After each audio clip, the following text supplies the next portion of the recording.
ನಾನಂತೂ ಒಂದೊಂದು ಪದಗಳನ್ನ ಅನುಭವಿಸಿದ್ದು ಹಾಡ್ತಾರೆ. ಅದು ನನಗೆ ಮುಟ್ಟಿಲ್ಲ, ಗೊತ್ತಿಲ್ಲ.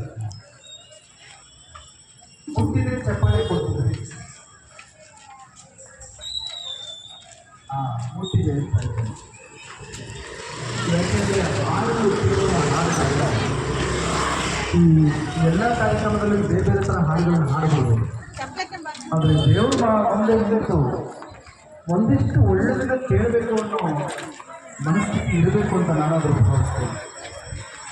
ನೀವು ಯಾವ ಟಿ ವಿ ಹಾಕಿದ್ರು, ಯಾವ ರೇಡಿಯೋ ಹಾಕಿದ್ರು ಬರೋದು ಇಷ್ಟಲಕ್ಕೆ ಕರಿಬೇಡ ಮಾವ, ಖಾಲಿ ಕೊಟ್ಟರು ಬಾಟ್ಲು, 3 ರೂಪಾಯಿಗೆ, ಈ ಥರದನ್ನೇ ಕೇಳಿ ಕೇಳಿ ಕೇಳಿ ಮನಸ್ಥಿತಿಗಳನ್ನೇ ಹಾಳು ಮಾಡ್ಕೊಂಡ್ಬಿಟ್ಟಿದ್ದೀವಿ ನಾವು ಅಲ್ವಾ? ಇಂಥ ಸಂದರ್ಭದಲ್ಲಾದರೂ ಒಂದಿಷ್ಟು ಒಳ್ಳೆ ಹಾಡುಗಳನ್ನು ಕೇಳಿ ಆನಂದಿಸಿ ಅನ್ನೋ ಒಂದು ಉದ್ದೇಶದಿಂದ ಆಯೋಜಕರು ನಮಗೆ ಅವಕಾಶ ಮಾಡಿಕೊಟ್ಟಿದ್ದಾರೆ. ನಾನಂತೂ ಎಲ್ಲ ಕೇಳಲಿ ಎಂದು ನಾವು ಹಾಡುವುದಿಲ್ಲ, ಹಾಡುವುದು ಅನಿವಾರ್ಯ ಧರ್ಮದಲ್ಲಿ. ಕೇಳುವವರಿಗೆಂದು ನಾವು ಬಲ್ಲೆ, ಅದರಿಂದ ಹಾಡುವೆನು ಮೈನಲ್ಲಿ ಎಂದಿಲ್ಲ. ಒಂದು ವೇಳೆ ಮನುಷ್ಯರು ಯಾರು ಕೇಳದಿದ್ರೂ ಚಿಂತೆ ಇಲ್ಲ, ನನ್ನ ಧ್ವನಿ ನನ್ನ ಹಾಡು ಭಗವಂತನ ಪಾದಕ್ಕೆ ಕೊಟ್ಟರೆ ಸಾಕು ಅಂತ ನಂಬಿವಲ್ಲ. ಹಾಗಾಗಿ ಎಷ್ಟು ಚೆನ್ನಾಗಿದೆ ನೋಡಿ ಆ ಸಾಹಿತ್ಯ. ಎಷ್ಟು ಕೇಳಿಸ್ಕೊಂಡ್ರೂ ಗೊತ್ತಿಲ್ಲ. ಸಂತೆಯೊಳಗೊಂದು ಮನೆ ಮಾಡಿ ಶಬ್ದಕ್ಕೆ ನಾಚಿದಳು ಎಂತಯ್ಯ ನನಗೆ. ಸಂತೆ ಅಂದರೆ ಈ ದೇವಸ್ಥಾನಕ್ಕೆ ಬಂದಾಗ ಸಂತೆ ಇರ್ತಾರೆ, ಸಂತೆನೇ ಬೇರೆ, ದೇವಸ್ಥಾನನೇ ಬೇರೆ. ಸಂತೆಯಲ್ಲಿ ನಿಮಗೆ ಯಾರು ಕೇಳಲ್ಲ, ಗಲಾಟೆ ಮಾಡಬೇಡಿ ಅಂತ ಯಾರು ಹೇಳಲ್ಲ. ಹೇಳ್ತಾರ? ಹೇಳಬಾರ್ದು. ಅಂದರೆ ದೇವಸ್ಥಾನದಲ್ಲಿ ಗಲಾಟೆ ಮಾಡಬೇಡಿ ಅಂತ ಯಾರು ಹೇಳ್ತಾರೆ. ನಿಶಬ್ದವಾಗಿರ್ಬೇಕು.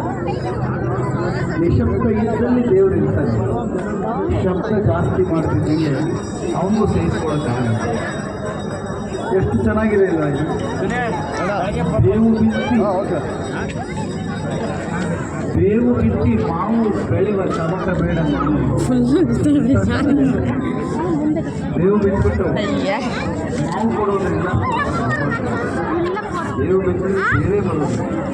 ಅಂದರೆ ನಾವು ಕೆಟ್ಟದ್ದು ಮಾಡಿದ್ರೆ ಕೆಟ್ಟದ್ದೇ ಬರೋದು, ಮಾವು ಬಿಟ್ಟರೆ ಮಾವೇ ಬರೋದು.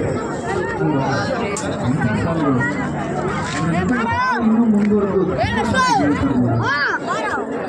ಸತ್ಯವಾದ ಜನತೆ ಸೋಲೆ ಕಾಣಬೇಕು, ಮೂರ್ತಿ ಸೋಲೆ ಕಾಣಬೇಕು. ಬೆಳೆಸಿ ನೋವು ಅಳಿಸಿ ನಲಿಯುವ ಕೇಳಿ ಆನಂದಿಸಿದ್ರೆ ಧನ್ಯವಾದಗಳು. ಮತ್ತೊಂದು ಸುಂದರ ಗೀತೆಯಿಂದ ಕೇಳಿ ಆನಂದ. ಬಾರಮ್ಮ ಬಡವರ ಮನೆಗೆ ದಯ ಬಾರಮ್ಮ ಕೇಳಿ ಚಿತ್ರ ಶ್ರೀಕರಿಸಿದೆ.